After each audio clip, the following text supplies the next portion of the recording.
Hello, friends, and welcome to Weekly Witness, Texas Impact's weekly podcast designed to help mainstream Texans of faith understand the legislative process and help you engage with public policy in the great state of Texas. My name is Scott Atnip, your host and Texas Impact's Director of Public Witness, and today we're excited to be joined by Dr. Karma Chávez, the Bobby and Sherri Patton Professor of Mexican American and Latino Studies and Chair of Mexican American and Latino Studies at the University of Texas at Austin. Diversity, equity, and inclusion programs were a hot topic during the legislative session, and the implementation by Texas institutions of higher education has been controversial, with many students and faculty over the elimination of programs that support three concepts important to the faith community: diversity, equity, and inclusion. Dr. Chávez will talk to us about what's driving this movement, why it matters, and how you can help. I will note that this episode was recorded April 18th, as I am currently at the United Methodist General Conference, so I'll apologize if we've missed any news or updates on this topic since that time. If you're interested in learning more about DEI or any of the topics Texas Impact covers, texasimpact.org has opportunities to learn more and get involved. We hope you'll consider joining one of our teams or issue champion groups, or that you'll help mobilize your community or congregation through the Texas Faith Votes campaign. Learn more at texasimpact.org. If you have questions or need more information, you can always reach out at scott@texasimpact.org. So with that, I hope you enjoyed this week's conversation with Dr. Karma Chávez.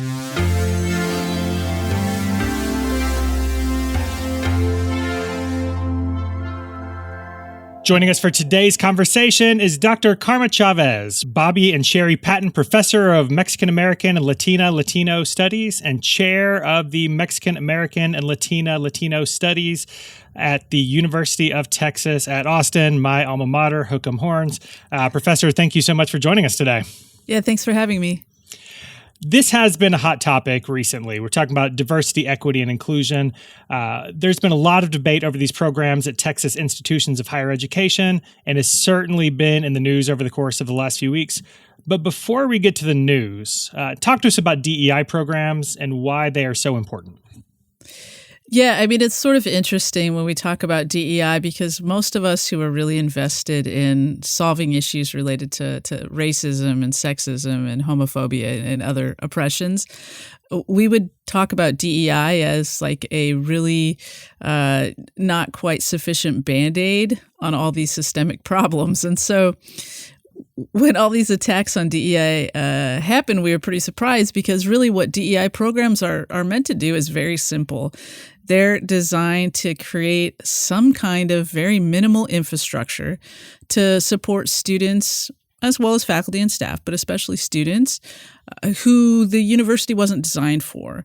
And so I don't think it has to be controversial to say that at a place like University of Texas, which, was segregated within people who are living's lifetimes, that the university wasn't designed for certain groups based on race, and then, others based on sexuality and gender and other factors. So these are programs that just simply help folks to negotiate the university and to feel really like they truly do belong. It's interesting you say these shouldn't be controversial and maybe some folks think they're not enough. I was on a board for a United Methodist International agency, and we did a DEI training, and some folks afterwards were like, that was it. That's what we're doing. But it certainly wasn't controversial because I think most people of faith think that diversity is important, equity is important, inclusion is important. Like these concepts are important to people of faith. You talked in the emails we were exchanging before that you were you had a religious studies background. How has that shaped your work and your views on things like DEI? Yeah, so I think it's an interesting thing for me. So I should say, my parents were like fierce agnostics, and so I didn't grow up in any faith tradition, which is probably why I got interested in it, right? As a rebellion. But the faith tradition I was introduced to originally was actually not interested, I would say, in DEI. It was much more of an evangelical kind of tradition. But when I got to college, I had some really amazing professors in religious studies who were really invested in thinking about theology and about social justice. And so I started to think more expansively about those things as well. And when I was in college, I had the opportunity to get involved with the Reconciling United Methodist movement. I wasn't Methodist, but I love Methodists in the house here. It's fantastic. Yeah, I love our men too. So yeah, we could be friends. All right, I love that. So part of what that was is the time when Reverend Jimmy Creech was in Omaha, Nebraska, and I grew up in Nebraska. I was at Hastings College, and he was about to be defrocked for performing same-sex marriages. So I got really interested in this issue also as not quite out of the closet myself. So I think I was, really drawn to this. I was able to, be trained by Soul Force, Mel White's organization, and to attend all of the protests around Jimmy's trial in Grand Island, Nebraska. So that really shaped my understanding then of the importance of social justice in general to faith-based communities. Love to hear that. Thanks for sharing. Back to DEI and the impact in Texas. Listeners of the program will likely remember that we talked a lot about this during the legislative session. But remind us, it's been a hot minute and there have been a lot of things happen in the world since the legislature finally ended. Remind us what happened with DEI during the legislative session. Yeah, so let me begin answering that by backing up a little bit before the session actually started, which is to say in January 2023, Christopher Rufo and the Manhattan Institute issued what they call draft legislation against diversity, equity, and inclusion at universities. And so then what we saw with our state legislature, as well as others around the country, is that they took many pieces of this draft legislation from Rufo, as well as the framing, and they used it almost word for word in the legislation that they proposed. So that happened here in Senator Brandon Creighton was the one who proposed the anti-DEI now law. That law, we fought very hard against it last session, but essentially what it does is it bans all DEI offices, officers, programs, and practices. It ensures that DEI cannot be a consideration in hiring at any level, that there can really be no program that receives any funding at all from the state of Texas that it has a DEI component. There are a few exceptions to this, supposedly. So one is supposed to be guest speakers. However, if they're receiving an honorarium, it seems like they're going to be excluded because they actually are then being paid by the state of Texas. Student groups are supposed to be exempt as well. However, the way it's playing out on campus, they're not exempt at all. They can't even reserve rooms if they're an identity-based group. So it was, I think, designed to do exactly what it's doing, which is sort of completely disrupting the university, making students of color, queer and trans students, first-gen students feel very, very isolated, like they don't belong on campus. Yeah, you mentioned Christopher Rufo. Talk to something why is this happening? What's driving this move? So we actually have to go back to the summer of 2020, just after the police murder of George Floyd. And so there was a big reckoning, I'm sure, in organizations you're with, organizations I was with, that really wanted to deal not just with racial justice, but really thinking about the particularity of anti-Blackness as well as police violence, to be frank. And so what happened in a lot of corporations and other entities is they started doing DEI trainings that they hadn't done before. And so it was at this time that Rufo actually started collecting these. He became very interested, and he was kind of appalled about these trainings, also realized that they were informed by something called critical race theory. And they were informed by a lot of things, but that's one of the things. And Rufo decided that critical race theory, or CRT, was the perfect villain. And so what we saw in 2021 were many attacks on critical race theory at the K through 12 level as well as higher ed. We saw the ban also simultaneously on DEI through Trump's administration through an executive order at the same time. And then those transformed into bans on DEI. And so it's actually a two-part strategy. This is paid for by far right-wing organizations like the Koch Foundation, for example. And it really is not an organic movement from any state. It's really from the outside. Yeah, I appreciate that. And so there was news in the last couple of weeks about how universities are starting to implement this policy. Talk to us about the implementation and why it's a problem. So last fall at the University of Texas, other public universities in the state, everybody on campus had to go through a compliance exercise. And so it was really quite a terrifying exercise, if I could be honest with you, because we were asked to assess all of our programs, determine if any of them were in violation of the law based on the very vague kind of guidance we were given by the system and UT Austin Legal.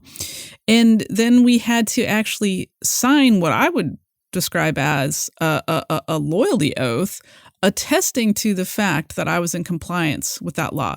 Now, I can say, having been in higher education for 25 years, I have never once had to sign my name to a document attesting to the fact that I'm in compliance with the law. I mean, all of us, I think, felt pretty terrified by this.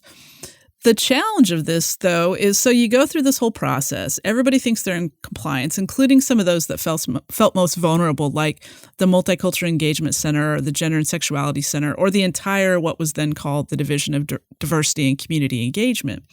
So they spent hours and hours and hours, thousands and thousands of dollars, which I should add was funded by student fees because that's where these offices were supported.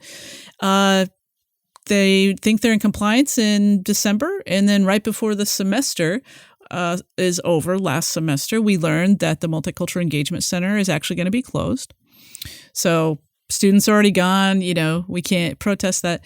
We start the semester, everything seems to be more or less fine in the sense that we're in compliance, but there's a complete chilling effect on campus. And so even though the law doesn't apply to teaching in the classroom or to our research and creative activities, I get people asking me all the time, well, do you think I should teach this class that has race in the title? I'm afraid of SB17. I'm like, SB17 has nothing to do with that, but it's in everybody's heads, right? So there's this chilling effect. Yeah. And then, of course, we have to go to the events of April 2nd, which is when around 60 staff who were formerly, not currently, formerly in DEI positions at UT Austin, but were currently in positions that had nothing to do with DEI, were fired. And the vast majority of those were women and people of color. And I should say queer and trans folks. I know UT Austin got a lot of the attention over the course of the last month, but I assume this is happening at colleges and universities across Texas. Yeah, it is. For example, last week, UT Dallas released or fired 20 employees who also had formerly been in DEI positions. So we're going to see this sort of domino effect throughout the state. All right. That is a lot of depressing news. Sorry about that. Talk to us about how it's real, right? It was welcome to Texas. What do we do? What comes next? What can folks do to get involved? How can we start to turn the ship back in the right direction? So I think that there are some roles for a lot of different people to play. For one, I would say I think our president at UT Austin, Jay Hartzell, he said very clearly that part of the recent firings of faculty and staff had to do with the fact that public opinion polls show that people don't have a lot of faith in higher education. And so he's hearing, right, that people don't like what we're doing. So he also needs to hear that people don't like this thing that UT is doing, right? So we need people, especially people who are alumni, to be reaching out directly to administrators and telling them how they feel about DEI. Also, this is a really important time for people who have means, even if it's small means, to be donating to individual student groups who no longer have access to university funds. So this includes groups like Latinx Cultural Affairs, what's called QT BIPOCA, so Queer, Trans, Black, Indigenous, People of Color Agency, Black Cultural Agency. So any organization that is a student group primarily around identity no longer can get money from the university. And so they actually, a lot of them have GoFundMe set up already. So I think people can support in that way. And I think anyone who is interested in talking to other people about this so that public opinion, if it is, as my president says, that it can shift so people can see really why these kinds of programs are valuable and something like them need to be returned to our universities. And I'll add, we talk to folks every week about conversations we hope they're having with candidates for office and elected officials. Certainly having those conversations with those in power. Yeah. Anything else you hope folks will do? Any closing thoughts you'd like to leave with us today? I guess I would say one of the things that now is incumbent upon all of us, as DEI is banned at colleges and universities. There's no teaching about race and gender from a kind of critical race theory perspective in K through 12 in the state of Texas. That means that our young people are really experiencing a dearth of knowledge and support from their institutions. And so if you're in proximity to anybody in the K through 16 environment, do the work to support them, particularly if they come from a marginalized background.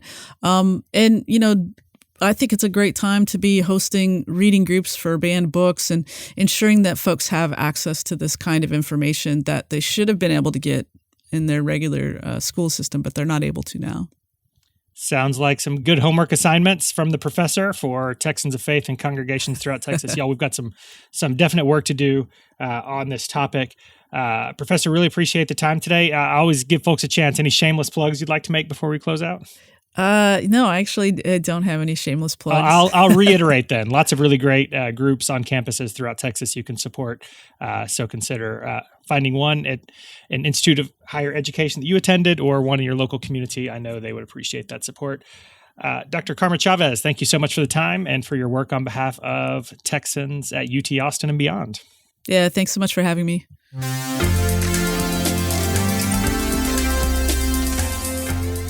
I hope you enjoyed this week's conversation with Karma, and I hope that you'll consider how you can support the work to ensure that Texas educational institutions have the support they need and are able to ensure that every student has the support they deserve. Texans of Faith support the concepts of diversity, equity, and inclusion, but if we really support those concepts, we have to put the work in. Texas Impact has tools, teams, and resources for you to get involved.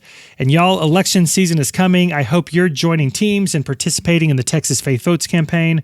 For tools to do all of that, check out our website at texasimpact.org. While you're there, I hope you'll consider becoming a member of Texas Impact. Your membership supports this podcast and all of the work to engage Texans of Faith to advocate for a more just and equitable Texas. If you have questions about any of it, please reach out. You can catch me at scott@texasimpact.org. And with that, I think it's time to close out this episode. So remember, the world needs Texans of Faith active and engaged. So let's get to work.